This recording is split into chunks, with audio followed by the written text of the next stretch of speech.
Hello guys! Kamusta po kayo? Ngayon po ay magluluto tayo ng tuna pasta. At ang lulutuin ko pong tuna pasta ay based in oil lang po guys. Wala pong cream. Narito po ang mga ingredients na ating kakailanganin sa pagluluto ng tuna pasta. Pasta, spaghetti, tuna, butter, meron tayong keso, sibuyas, paminta at asin. Ayan guys, nagpakulo na nga pala ako ng tubig at inilagay ko na rin ang pasta.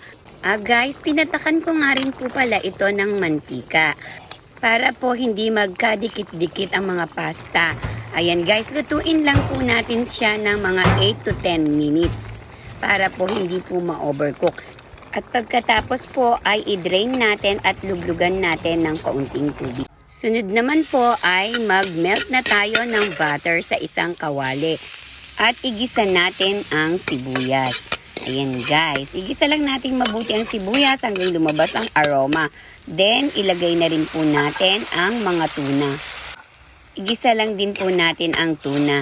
Siya nga pala guys, hindi ko na po in-drain yung oil ng tuna. Makakadagdag din po yan kasi medyo madami din po ang ating pasta. At hindi na rin naman ako naglagay ng extra oil, kaya okay na po yan. Ayan guys, tinimplahan ko na nga rin pala yan ng paminta at asin. Ayan, okay na po ang ating tuna. Pwede na po natin i-mix ang mga pasta. Halu-haluin lang po natin mabuti upang ma-absorb na mga pasta ang niluto nating tuna.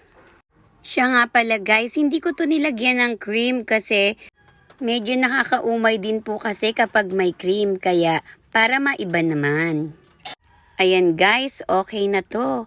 Tara, i-flating na natin. Ayan, okay na. Gadgaran lang natin ng cheese. At tapos, pwede na natin yang tikman.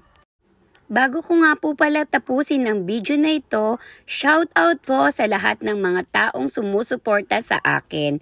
Ako po ay nagpapasalamat sa inyo ng lubos dahil sa inyong panonood ng aking mga video. Ate Che TV po sa YouTube. Sa lahat po ng hindi pa nakaka-subscribe na po kayo. Sa ngayon po ay meron na tayong 425 subscriber. Maraming salamat po sa inyong lahat guys. Sana po ay patuloy nyo akong suportahan.